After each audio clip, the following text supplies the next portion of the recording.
ನೋಡಿ, ಇದು 6 ಗಂಟೆ ಸಾಯಂಕಾಲ, ಆದರೆ ಬೆಳಗ್ಗೆ 7 ಗಂಟೆ ಥರ ಫೀಲ್ ಕೊಡ್ತಾಯಿತ್ತೆ.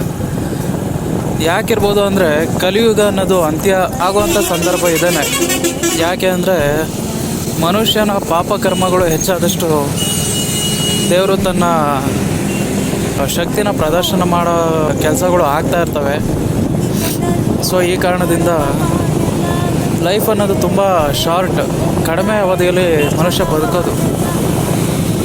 ಮುಂಚೆ ಎಲ್ಲ 100-120 ವರ್ಷ ಬದುಕ್ತಾ ಇದ್ರಂತೆ, ಆದರೆ ಇವಾಗ 60 ವರ್ಷನೂ ಬದುಕೋದು ಹೆಚ್ಚೆಚ್ಚು. ಹೀಗಿದ್ದಾಗ ಆದಷ್ಟು ಮನುಷ್ಯ ಒಳ್ಳೆತನದಿಂದ ಒಬ್ರಿಗೆ ಒಳ್ಳೇದು ಮಾಡಲಿಲ್ಲ ಅಂದರೂ ಪರವಾಗಿಲ್ಲ, ಕೆಟ್ಟದ್ದು ಮಾತ್ರ ಮಾಡಬಾರ್ದು. ಯಾಕೆ ಅಂದರೆ ಕರ್ಮ ಅನ್ನೋದು ಯಾರನ್ನು ಕೂಡ ಸುಮ್ಮನೆ ಬಿಡಲ್ಲ, ಅದು ಮತ್ತೆ ಅವರ ಲೈಫಲ್ಲಿ ಜನ್ಮ ತಾಳುತ್ತೆ. ಸೊ ಅದಕ್ಕೋಸ್ಕರ ಆದಷ್ಟು ಒಳ್ಳೆ ಕೆಲಸಗಳನ್ನ ಮಾಡ್ತಾ ಸಮಾಜದಲ್ಲಿ ಒಳ್ಳೆ ವ್ಯಕ್ತಿಗಳಾಗಿ ಇನ್ನೊಬ್ಬರಿಗೆ ದಾರಿದೀಪವಾಗಿ ಬದುಕುವಂಥ ಪ್ರಯತ್ನ ಮಾಡಿರಿ.